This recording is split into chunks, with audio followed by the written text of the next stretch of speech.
Hey, party people. Guess what? I'm starting to make coloring pages and selling them on Etsy. Video intro, take two, right? Three? Whatever. Coffee.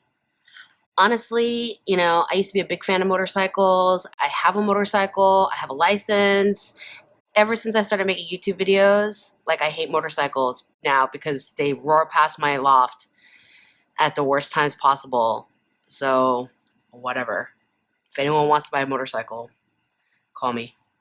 Anyway, so look, I'm selling coloring book pages on Etsy now because you guys wanted them, because it seemed like a fun idea. You're like, hell yes, Zoe, give them to me. So I'm giving them to you. And here's the first one. If you follow me on Instagram, you'll have seen the rough draft. And it's formatted so that you can print it out 8.5 by 11. But it is high res, so you can print them out bigger if you just want to do a section, or if you want to print them bigger and then kind of print them on bigger paper, or cut them up and then copy them on a big sheet of watercolor paper. So we're going to play around today. I get so many requests on this channel. It's obscene, absurd, all the things, right? I get a lot of requests, and confession time, y'all. I will never get around to completing all these requests. Before you get mad, just hear me out. My queue right now, I'm filming this, what's today? June 23rd, 2017. I think that's the day, okay? My queue goes to end of 2018 right now, the request queue. Yeah. And y'all make requests. At this point, on average, I get about 5 requests a week. Yeah. So, yeah, given that there are going to be things where, I'm assuming, hoping kind of requests will slow down because I'll have, done so many of them, and y'all check my playlists and videos and look through them before you make requests, right? Right?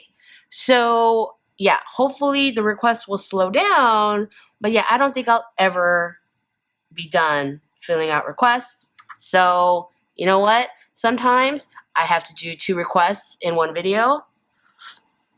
Requests like, hey Zoe, can you do some rendering with the Crayolas? Hey Zoe, when are you going to get back to reviewing cheap art supplies? Here is a cheap set of watercolors that I bought expressly for my cheap art supply video series. I forget the price. I'll post it on the screen. I'll look it up and I'll post it on the screen. But I bought this expressly for the cheap art supplies video series. You guys asked for coloring sheets. Look, I have coloring sheets. You guys asked for more time-lapse of me rendering, and someone asked for more watercolor videos as opposed to more marker videos. Look, all the requests in one video. Or something. I don't know. I don't know how I'm going to title this. 17 requests in one video. Watch to see if one is yours. Step 1, whenever I'm playing, I always test out the colors. So I was swatching a bunch of these Crayolas. If you watched my cheap marker review video, I reviewed a bunch of these inexpensive water-based markers that you can find readily at places like Amazon.com, Target. I've seen a bunch of these in grocery stores. The big mass market chain, and so Crayola was one of the big winners. Let's color a little. Burp, burp, burp. Here's the thing, is the color selection for Crayolas is a little bit weird. Look at these two. They're 2 separate markers with 2 separate color names, and yet they're so similar.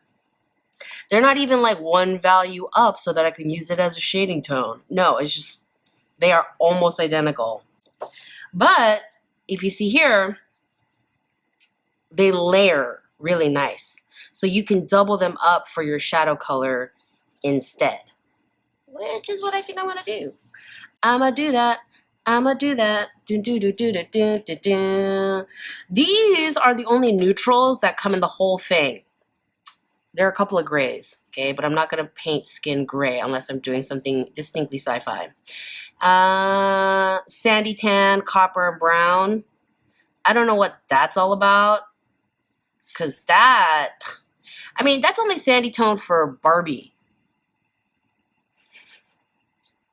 Like, look at my hands, you guys. I mean, yeah, I'm Asian, so maybe I'm a little more yellow tone than your average person, but I don't wear that dark of a foundation either. Whatever, this is ridiculous. Ridiculous. I don't appreciate it. This is photocopy paper that I got at an office supply store. Maybe Office Max. Yeah. And this is not your average photocopy paper. The average photocopy paper is about 20 pounds and is matte. And it feels matte. It feels dry. And this is photocopy paper, but it's 28 pound and it's made for color copies. And I bought this because I do a lot of color copies in my office. You know, I print a lot of stuff for the Watch Me Design a collection series. Like I print out color images for that kind of work, mood boards, concept boards, collaging, examples for my students. When I do a rendering tutorial and I want to show a picture of the fabric, because, you know, I don't have every fabric under the sun in my studio. So, you know, if I want to print a picture of velvet so that I could do a velvet tutorial for y'all, there it is.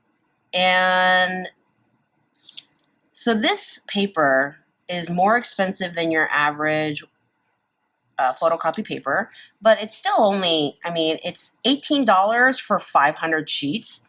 So, you know, it's not as expensive as like marker paper even, or tracing paper or anything like that. So yeah, you can see the streaks. I mean, it's shiny. It's a little bit shinier than regular Ditto paper.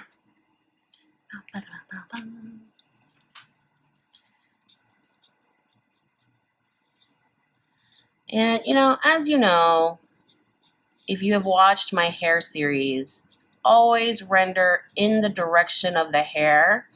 So yeah, like when you have a marker that's a little bit cheaper and streakier like this, you really want to use the marker strokes to your advantage. So especially if you're doing something like hair, always, always, always render in the direction the hair is going, growing, blowing, all those good things. That's the Blue Lagoon. So if you didn't know, I work on a slant. Everything is on a slant. That's why coffee sits way over here. My my paint water jars are over there on a flat surface. That also means these markers, they don't have like stoppers like the Prismacolor. You know, a lot of marker brands, they're either oval or kind of like rectangular, or they have a stopper. Like the Prismacolors are round, but they have a little plastic thing that sticks out, so it stops them a little bit from rolling all the way off the table. These do not.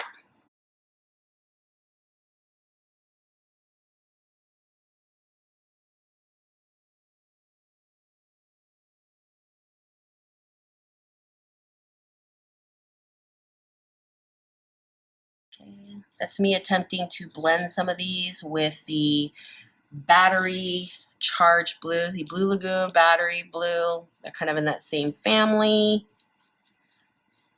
So I'm gonna blend this out a little bit, add a couple extra streaks in there.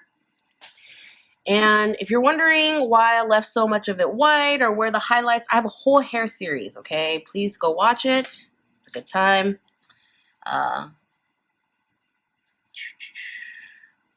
So now I'm putting in a shadow tone with the same marker because these do layer up real nice. So I'm just putting in my shadows.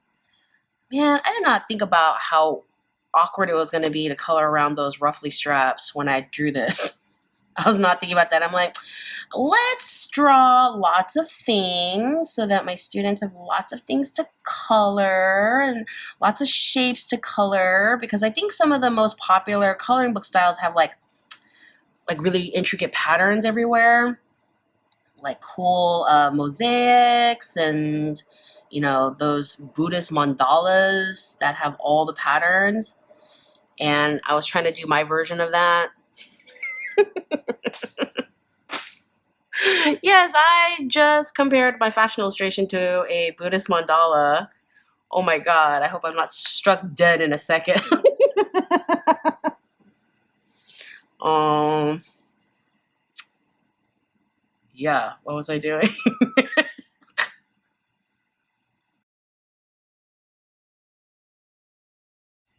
See, even the caps are more different than the colors. That's some bullshit right there. I do not appreciate it. Mm.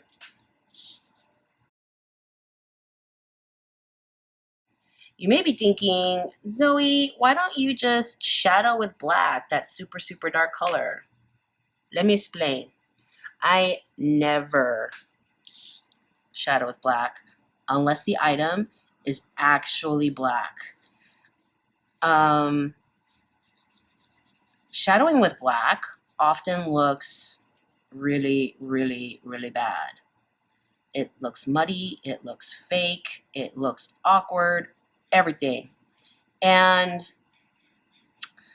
the only thing, I mean, even a 90% gray, I will shadow with a 98% gray instead.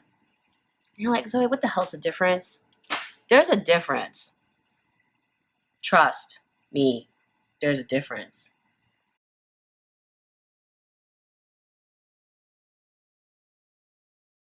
So the thing about layering is with these, I found that it helps to wait for the first layer to dry for the most part before you go in with the second layer.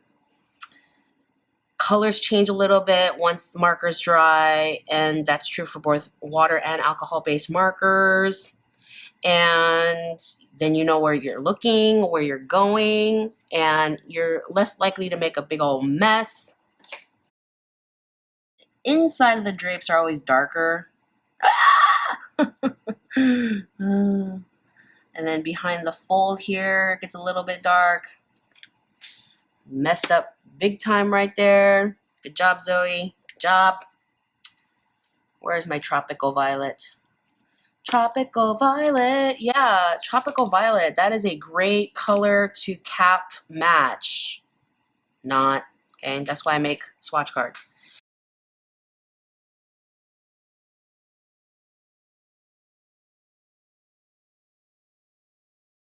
And then under ruffles, we'll get a shadow.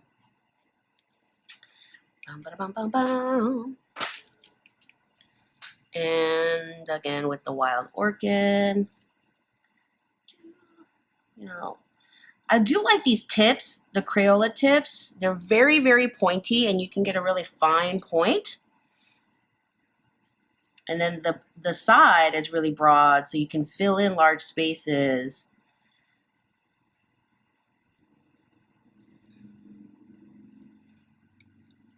Dun, dun, dun.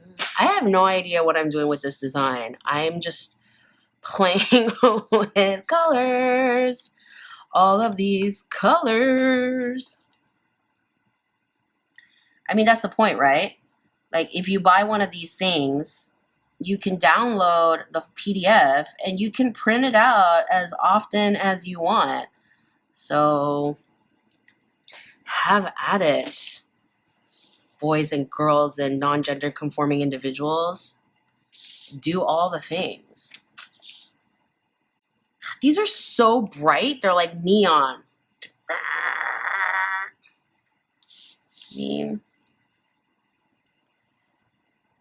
I don't like those because they're so neon. I want the neon.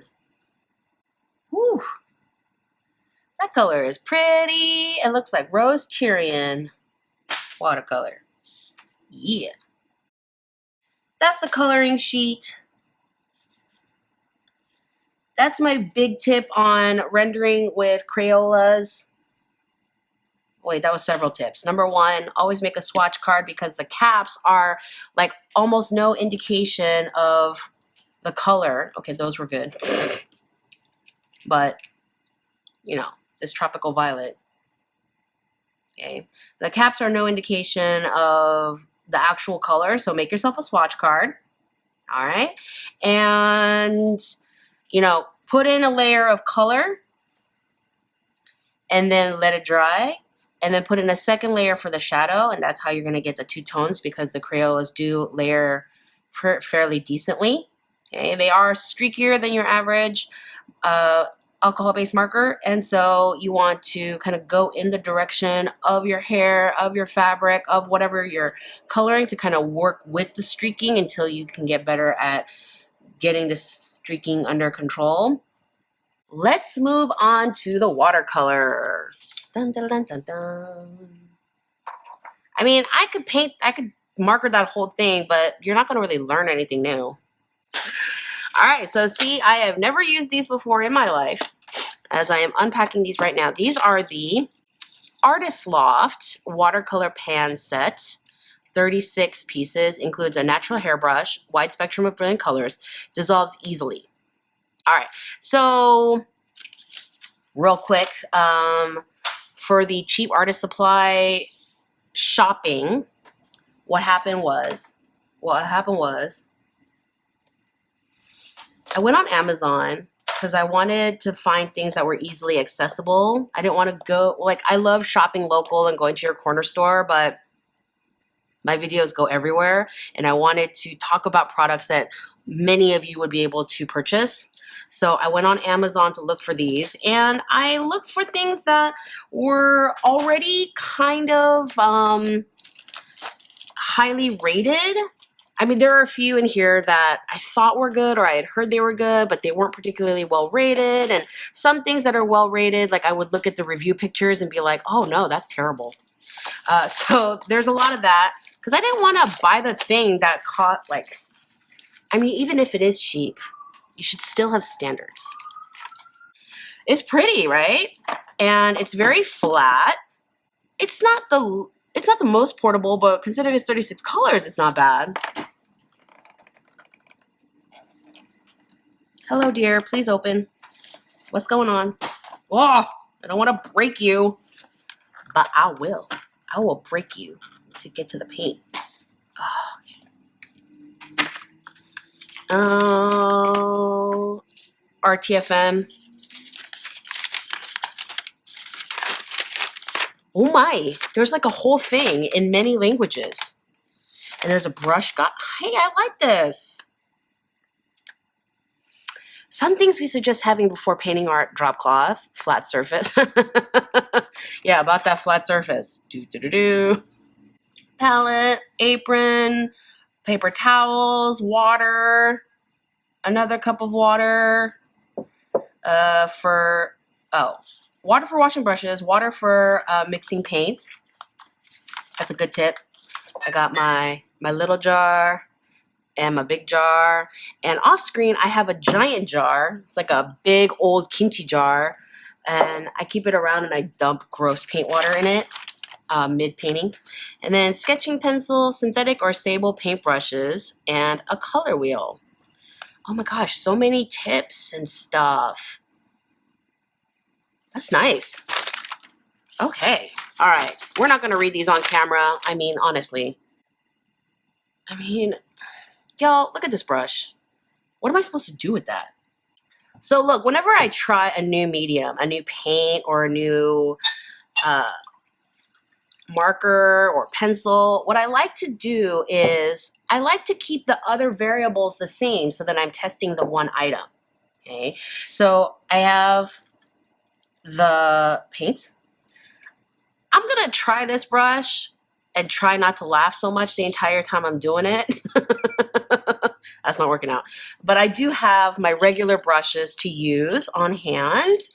And I make sure that whenever I'm painting, whatever I'm drinking it out of a mug that looks completely different from my paint water jars because maybe once upon a time I accidentally drank paint water. I know longtime painters can empathize with this story. So even if I'm drinking water, I will drink water out of a colorful mug like this. So visually, it's very different from my paint jars. I'm using a scrap of my beautiful Arches cold press 140-pound watercolor paper. And honestly, when I was filming this, when I was setting this up, when I was tracing my coloring page onto the paper, I was thinking, well, you know, if someone is buying paints this inexpensive, are they really going to buy freaking Arches paper?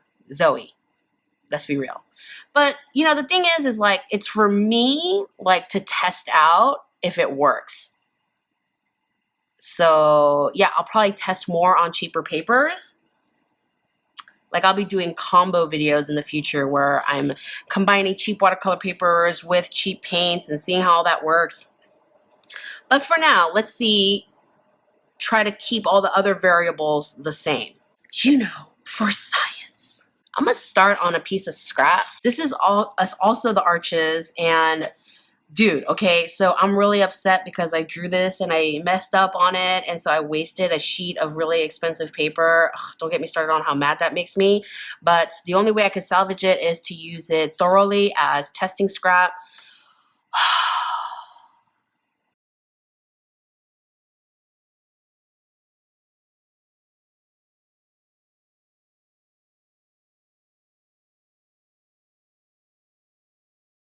Okay, this is the worst paintbrush that ever existed, but the colors actually are quite pretty. And yeah, you saw me kind of dig into it and try to dissolve the dry pan. But yeah, it's a dry pan, so you kind of have to get into it, but that's actually quite pretty. All right, I have very little patience for this, so I'm just gonna pull one of my paint brushes. I mean, this one's not even that fancy. Wow, that's like really, really bright. It's all very Pepto-y. Okay, I ain't got time for this shit. So, where's my eyedropper? You can use an eyedropper like this. This is a new to me method. I had to buy eyedroppers to start using inks, and I've started using them for like everything. I also use a spray, like a tiny little, what is it? This little thing.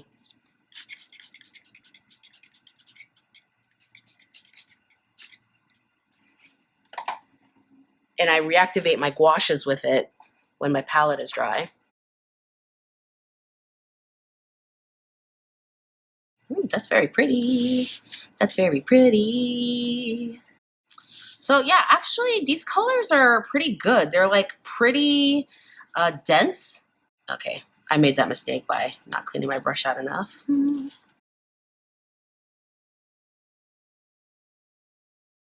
know what's nice is like a lot of watercolor pans, they don't have a lot of neutrals. This is nice because it has a lot of neutrals. Whoa. That's really pretty. That's a beautiful magenta. So you know how like I'm always saying things like you don't need 100 tubes of paint, you can just mix them, and I have the whole color theory series that's ongoing to teach you how to mix colors, so you don't need 100 tubes. But the thing is it's hard to mix pan colors because you kind of have to like work the color, and then you have to deposit the color into one of these wells and then deposit more color. It's like hard to work with these dry. Okay, if you have your own watercolor palette where you squeezed in tube watercolors into your own palette, usually you can get them reactivated and wet enough that it's not as hard as this, but it's still really difficult. And so if you're gonna go for a pan, I would go for one with a lot of the colors that you're going to use, just because mixing colors is just not as fast. And I like working fast. That's just me. You know, obviously different strokes, different folks, all that good stuff. Like literally different paint strokes for different folks. But I know, I'm really dorky. I can't help it, and I'm not gonna. For me, I don't want to sit there and grind out colors on a dry pan. It's like the number one reason why I use tube watercolors. There are a lot of reasons why I use tube watercolors, but that's number one. Ooh, I like that. This like weird putty color. I'm so focused on drawing people. I'm like, where would you use that? It's not a good hair color. It's not a good skin color. And it's not really a really wearable color. And then I'm like, oh yeah, like rocks and trees and stuff, because people probably paint those with watercolors. Nah.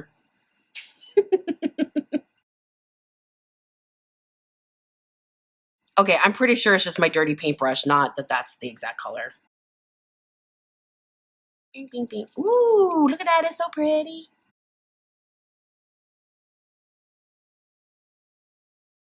So yeah, these are watercolors. These are not gouache. I was not expecting to cover that pencil work. And a lot of gouaches, unless you start layering quite heavily, you're not going to cover this kind of dark pencil work on one pass anyway, especially not with a light color like that. That's a good skin color, like a rosy skin color. Kind of water it down a lot for a real porcelain feel.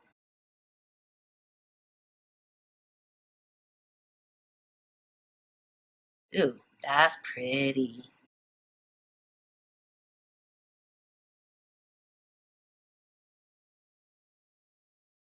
Whew, that's bright. Bright, bright, bright, bright, bright. And some of these are kind of uh, repetitive. My goodness, I'm under caffeinated. But again, you know, if you're into skies and rocks and trees and stuff, like all these browns and dull neutrals and blues and greens, it's probably right up your alley. I mean, not that you couldn't use them for other things. Look at that beautiful khaki. I want this in a wool melton in a beautiful maxi coat with a dark umber faux fur collar and antique brass buttons. Give it to me. And I want like a super fun lining, like a rust satin lining. Yes. People ask me all the time, like, Zoe, when are you going to get back to designing? I'm like, bitch, I design all the time. I'm kidding. I do miss designing on the regular. I love teaching. I wish I could somehow figure out how to do both at the same time. Seriously, I need to wash my brush. I do wish, you know, I could figure, oh, that's pretty. Oh, that's nice. Okay. To do both at the same time. I mean, that's kind of was the beginning of the Watch Me Design a Collection series, was because I miss designing. And then I was like, actually, it would probably be helpful to my students on top of, you know, figuring out how to fix my design cravings. So that's kind of where that came from.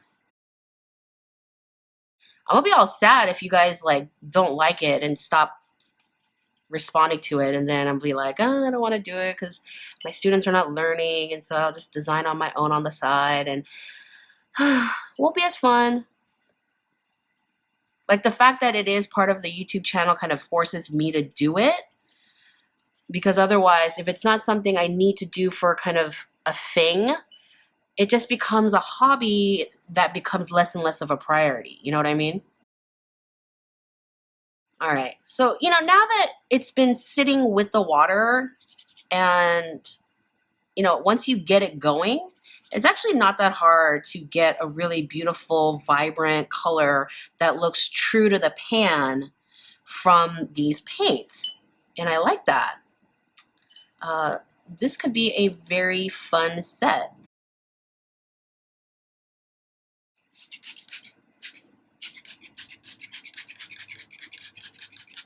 Let's just keep these nice and moist. Oh, I hate that word. Moist. I think the only more cringy word than moist is panties. One of these days, remind me to tell you the story about how the first time I went to London, I thought that they use the word pants and trousers the same way as they do in the US. The thing about these coloring pages, y'all, is I want you to have fun with it. You know, yeah, you can print them out directly and color on it for funsies. You can draw them out any size you want on any paper you want. You can use marker paper. You can use your favorite watercolor paper. You can, you know, put them in a sketchbook. If you don't like her hair, redraw her hair. I have a whole series on hair. And if you want to give her a tattoo, draw a tattoo. Someone asked me for a tattoo video the other day, and I'm not going to do a tattoo tutorial because there's nothing about tattoos that's like, you draw the thing, you have to wrap it around the body part. And they're like, I could sit here and do tutorials for months on how to wrap a flower around an arm and how to wrap a leaf around a leg and how to wrap a dragon around an ankle. Like, you just have to watch my wraparounds video where I talk about how arcs go around different body parts. You have to watch my skin tones video so you could figure out skin tones. Okay. I mean, tattoos tend to be duller colors because they end up on skin. But then again, how dull the colors of a tattoo are completely dependent on how old the tattoo is, and also how good of a tattoo artist you got. I'm probably showing you all my complete ignorance when it comes to tattooing. But seriously, it's like, if you want an old faded tattoo on saggy skin, you gotta draw the sags of the design. You gotta fade the colors.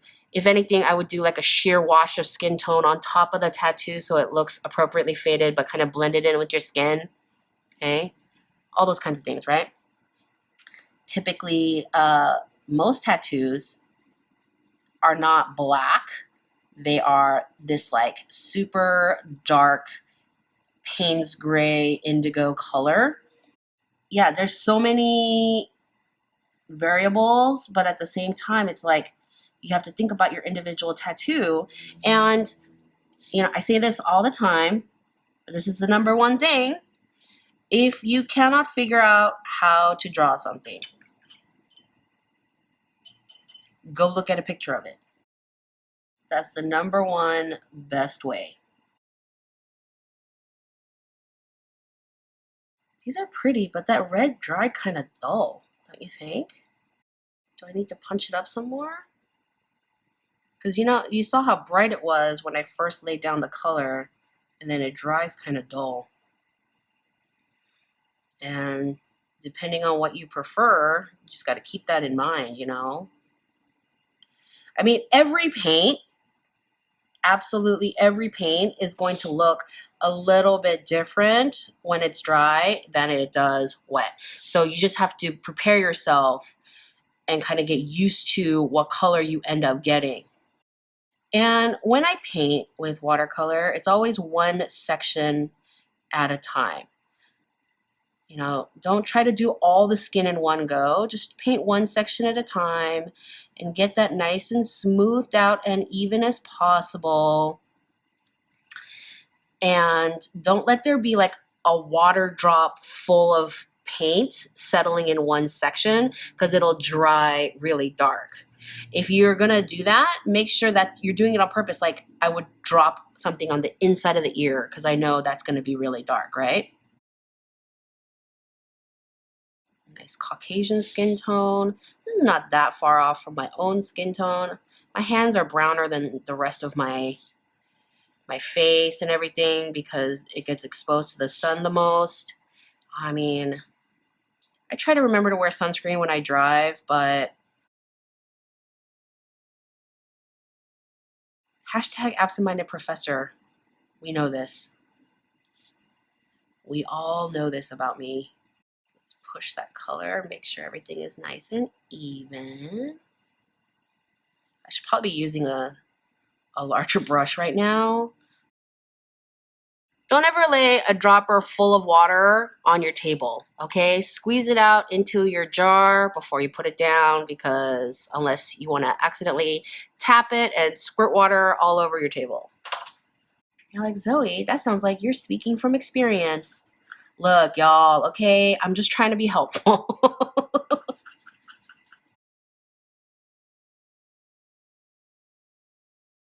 Oh, that's nice. Okay, so this one and this one mixed in varying ratios can produce some really nice darker skin tones. I like that. Actually, this is not that hard to mix. I mean, you have these convenient little wells here.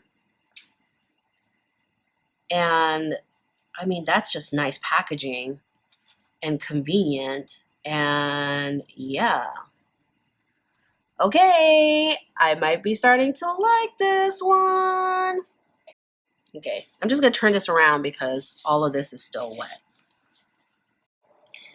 Honestly, y'all, I don't care how small your eye is in your drawing, you gotta leave it white. You gotta give me the whites of the eyes.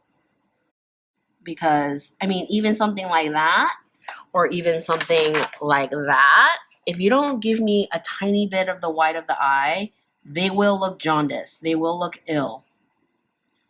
And I know the whites of your eyes are not actually pitch white, but when the white of your eye is literally smaller than a pinhead, do you think I'm gonna go in there with a shadow color?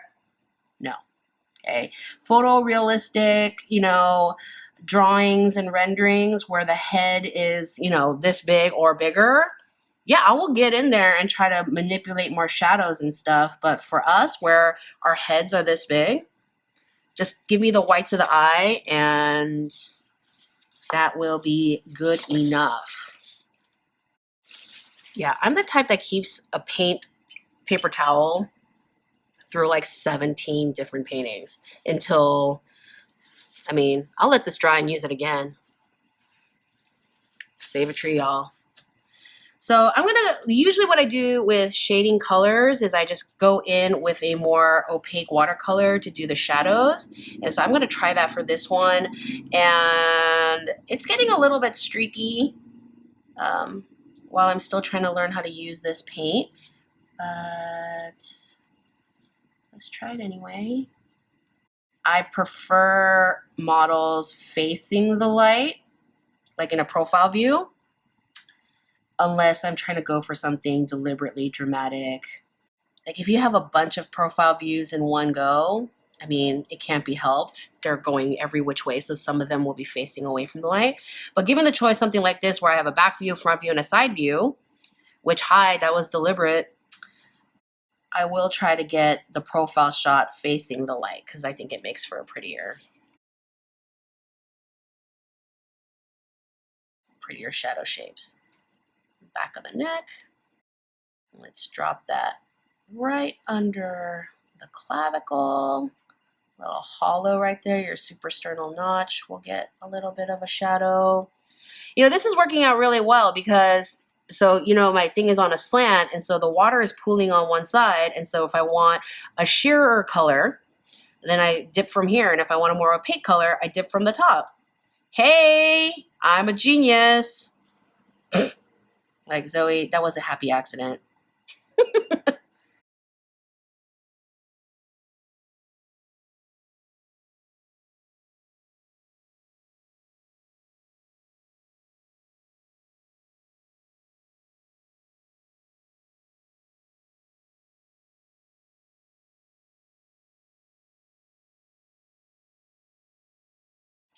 The thing is, you kind of have to add water as you go because you're taking water away. And yeah, I have a bunch of face rendering videos if you're wondering where I'm placing my shadows and everything. Right? So yeah, that looks not bad. That got a little bit harsh on the cheekbone, so let's soften that up a tiny bit. Which is kind of hard to do without getting this kind of streakiness.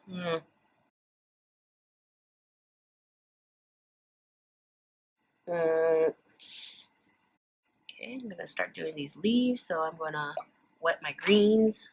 Do, do, do.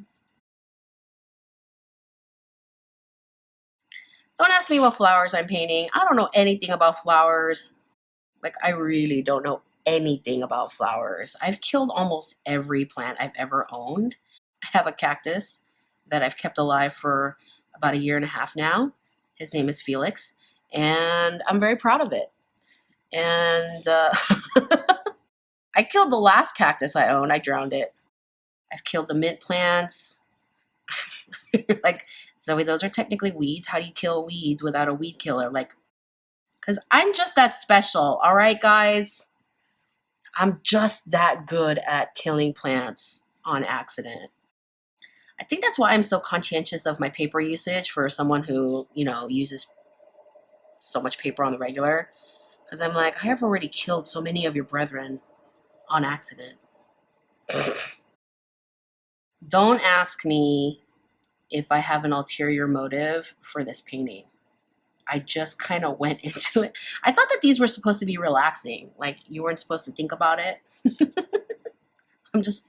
I'm really not thinking about it. I'm just like, oh, leaves are green, so let's paint them green. And I like red flowers and orange flowers and yellow flowers. And all right, so those kind of go together. And I still don't know what color I'm going to make the dress. That's why I haven't painted it yet.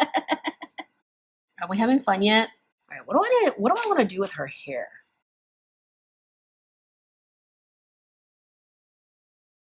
The thing about first impressions is it's not like a straight up product review. You can't really figure out whether it's something worth buying by just using it the one time.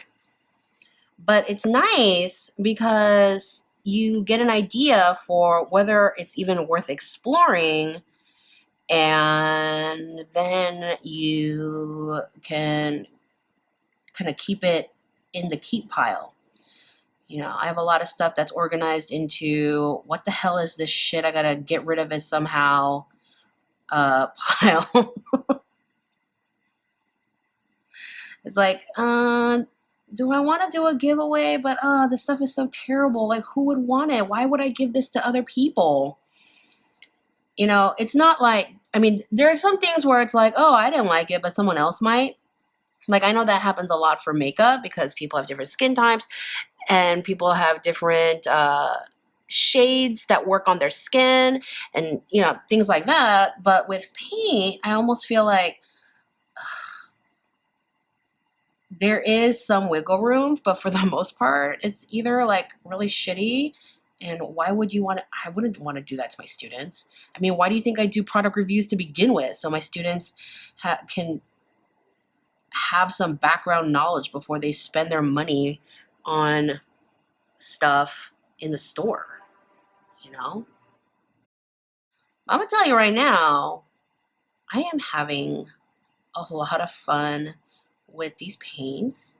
And if you can afford it, go and get a set of these to play with. If you are deciding between paints and food, freaking go buy food. And then if you're a little less broke than that, maybe wait until I play with these a little bit more, and then we can have like a proper product review. And you're like, Zoe, when is that gonna be? And I'm like, I don't know. Okay, that didn't work out the way I wanted. So we're just gonna put that over there.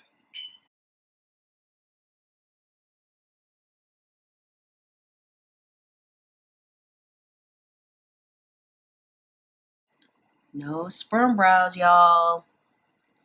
You know how I feel about sperm brows. Oh my god, I still don't know what paint color to paint this dress.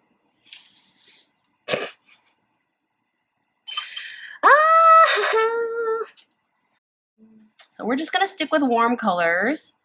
That's gonna be the safer bet because so much of what's going on is warm.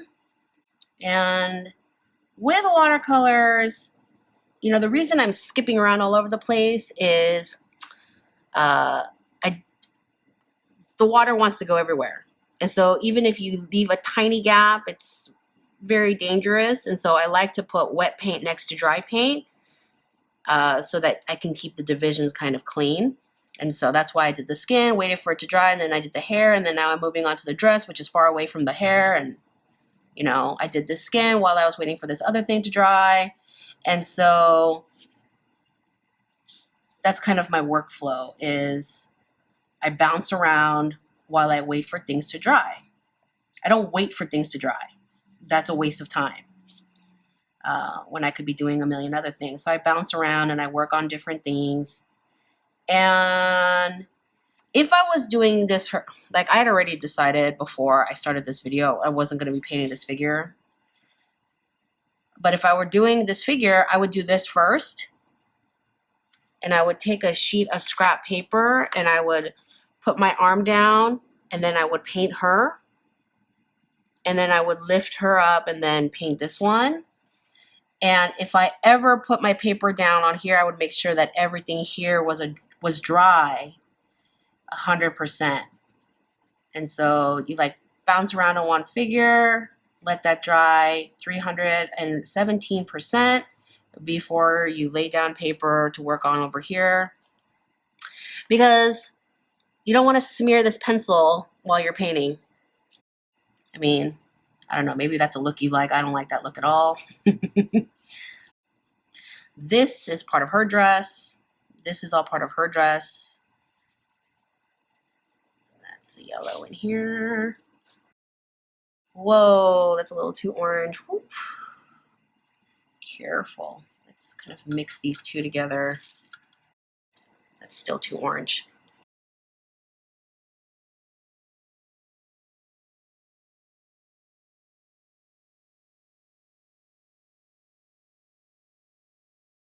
Under the purse, under these flowers, in between these pleats. Okay. Definitely back here, under this arm. These pleats get shadows. These pleats get shadows. So does these. I forgot to draw those. Good job, Zoe. So yeah, I mean, play around, y'all, you know?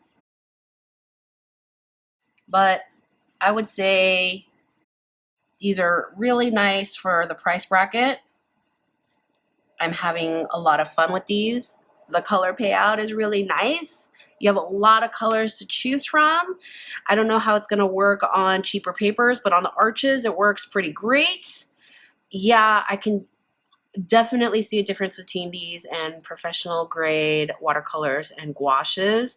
And it's definitely a cheaper quality, but yeah, for what it is and for the price, I recommend you all test these out. Yeah, they dry a little bit differently than they do look wet, but that is literally every paint and marker in the world. Okay. So that is not an indication of quality at all whatsoever. Okay. Oh yeah, one last thing. I wanted to just do a little bit of wet on wet.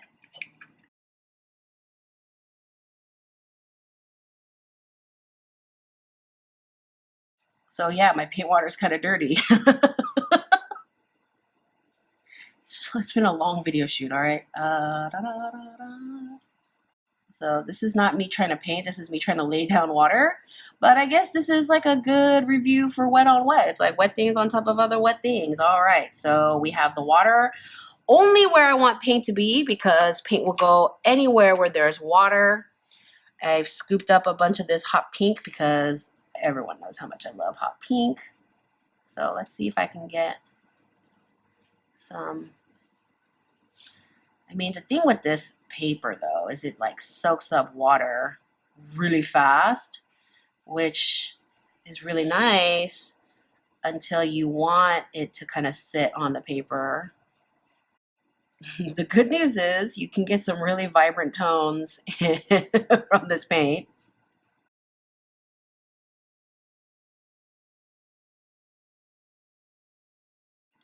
I mean, I don't always love wet on wet technique for hair because I really love the dry texture, and because it really helps hair look like hair. But that looks nice. Hey, I'm having fun with these. I might keep playing with these. Oh, this color, y'all. Ah! Okay, that's fun. Okay, wet on wet. It can do it and look nice. All right, so artist Loft watercolor set. Prices on the screen. That's what I paid for it. Obviously, it'll be different retailer to retailer and shipping and all that stuff. But honestly, I mean, it doesn't really, well, I mean, it is a little bit heavy because it's got, well, right now it has a lot of water in it, but it's a lot of paint. But, you know, I use both synthetic and real sable hair, and it works okay.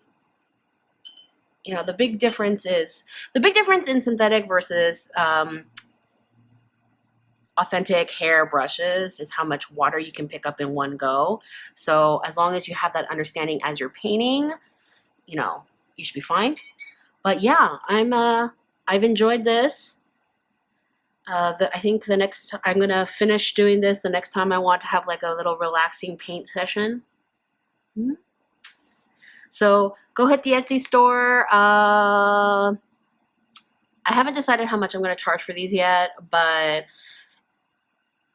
I'm going to start off pretty cheap because I've already kind of seen some mistakes, and you know, I didn't realize how much of a learning curve there would be creating these coloring pages. But yeah, I want you to have fun, and yeah, go check one out, to print them out, have fun, practice, print them out a few different times, try a few different color combinations, try a few different media. You know, color pencil is not my favorite, but I know some of you guys really love it. So yeah, have fun with that. And I don't know, like, should I do a video for every coloring page I put out? Because I know a lot of YouTubers who do that. So give me a thumbs up, drop me comments, subscribe, all those good things. Hope this video was helpful in some fashion, whether it was about the Crayola markers or the paints or the coloring page or another review on wet technique, because we could all use a refresher on wet technique. I love it. Like, you can just nudge things around because it's just taking its sweet time to settle in. And now it looks more like hair. Ah, that's nice. I like it. So if you like this kind of video where I'm doing a chatty time-lapse illustration, testing out new materials, and showing a new Etsy coloring page all mishmashed into one video, hit that thumbs up button, drop me comments on what part of this video you found the most helpful, and yeah, I will see y'all in the next video.